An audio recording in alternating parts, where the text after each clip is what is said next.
Good morning, Jim Barnes Middle School. This is your principal, Mr. Garza. Hope y'all are all having a wonderful day and are ready for a 3-day weekend. Now, Coach Milan had a few difficulties on his last video. I figure if I want something done right, I might as well do it myself. So, am I smarter than a 7th grader? Yes, I am. So, I'll teach you guys all my strategies. Now, this topic is probability. Probability is all about one word, and that word is chance. What is the likelihood of something happening and not happening? All right, so let's get started. Zach has 10 dimes, 5 nickels, 1 penny in his piggy bank. It's kind of like Mr. Garza's piggy bank. He will randomly select 2 coins from his piggy bank, one at a time, without replacement. What is the probability that Zach will select a dime first and then a penny? Well, first off, let's box in and underline the important information. He's going to select them one at a time without replacement. That means he's not going to put it back. Once he takes it out, it's done. There's 2 events going on, so I'm going to write my 2 events out. Event 1 and event 2 over here. Now, it's always important to find your total because the total is going to go on the bottom of your fraction bar. Count them up. 10, 15, 16. 16 is going to go on the bottom. And they're asking me for a dime first. So now I need to find my dime, and I have 10 of those. Now before I decide to move on, I need to ask myself, can I reduce that fraction? Yes, I can. I can divide both numbers by 2, and I will end up with 5/8.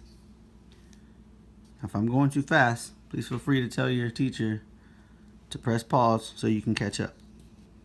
Event 2. Now, remember, I took 1 away, so I do not have 16 anymore.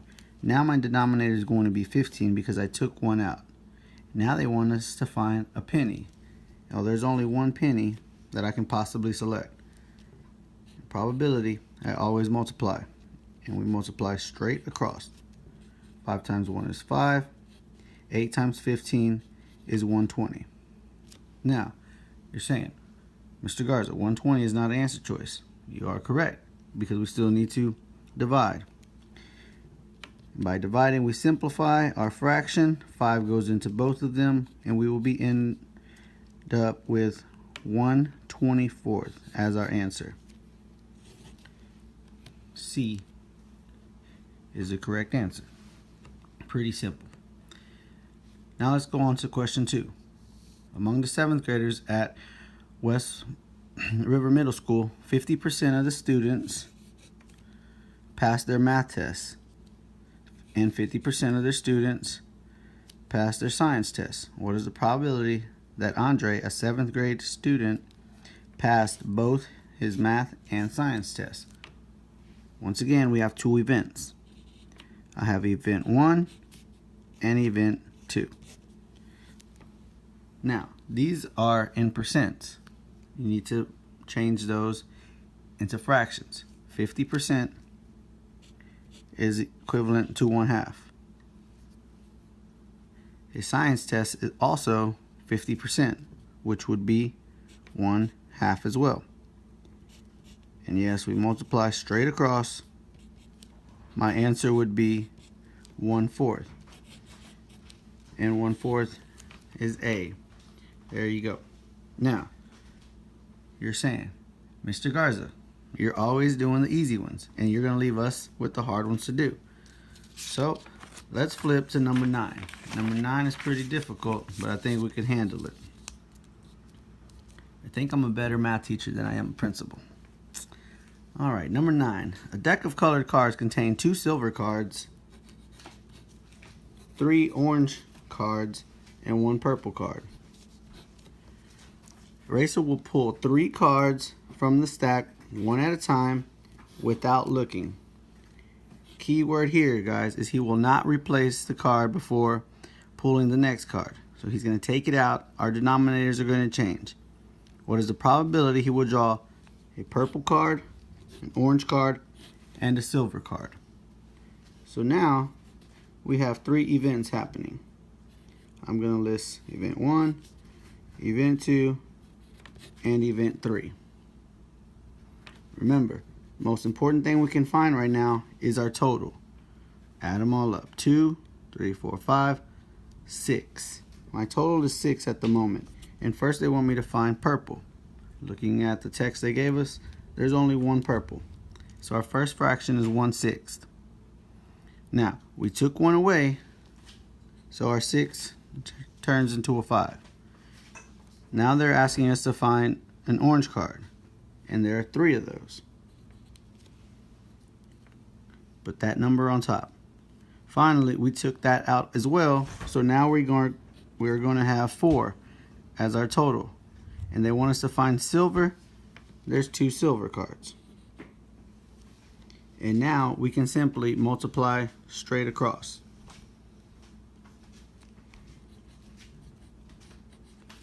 One times 3 is 3. 3 times 2 equals 6. Multiply straight across on the bottom. 6 times 5 is 30. 30 times 4 is 120. Once again, we do not have an answer choice. So now we have to reduce. 6 goes into both of these. 6 divided by 6 equals 1. We have 120. We have to divide by 6. 6 goes into 12 2 times. We subtract. We're done. We cannot bring this 0 down. We must bring the 0 to the top. And our answer is 1/20. Now, let's go ahead and figure this one out. 12 will be the last one I do with you guys, and then you can figure out the rest by yourself or with your partner. Now, we have a 12-sided die numbered 1 to 12. 1 to 12 is rolled once. Only going to do it once. Probability of the die will land on the number divisible by 3. That means it has to be a multiple of 3. So, on the dice we have 3, 6, 9, and 12. That's the highest the number goes on the die, so those are the only numbers we need. Once again, our total goes on the bottom. There's 12 numbers, so the 12 goes on the bottom.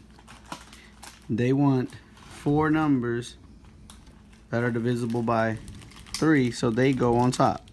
So I have 4 12s. I can divide by 4 on both sides, and I get 1/3. 1/3 is my answer, but my answers are in percent. We definitely know that this is not 1/3.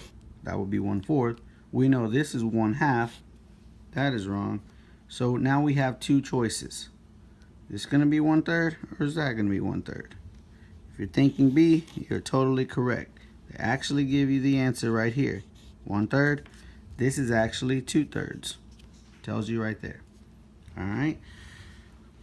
Well, hope you guys have learned something from Mr. Garza. And if you have any questions, feel free to talk to me during lunch. I'll be the guy by the ice cream stand. And if you come to me, yes, I will give you a free ice cream. Y'all have a great day.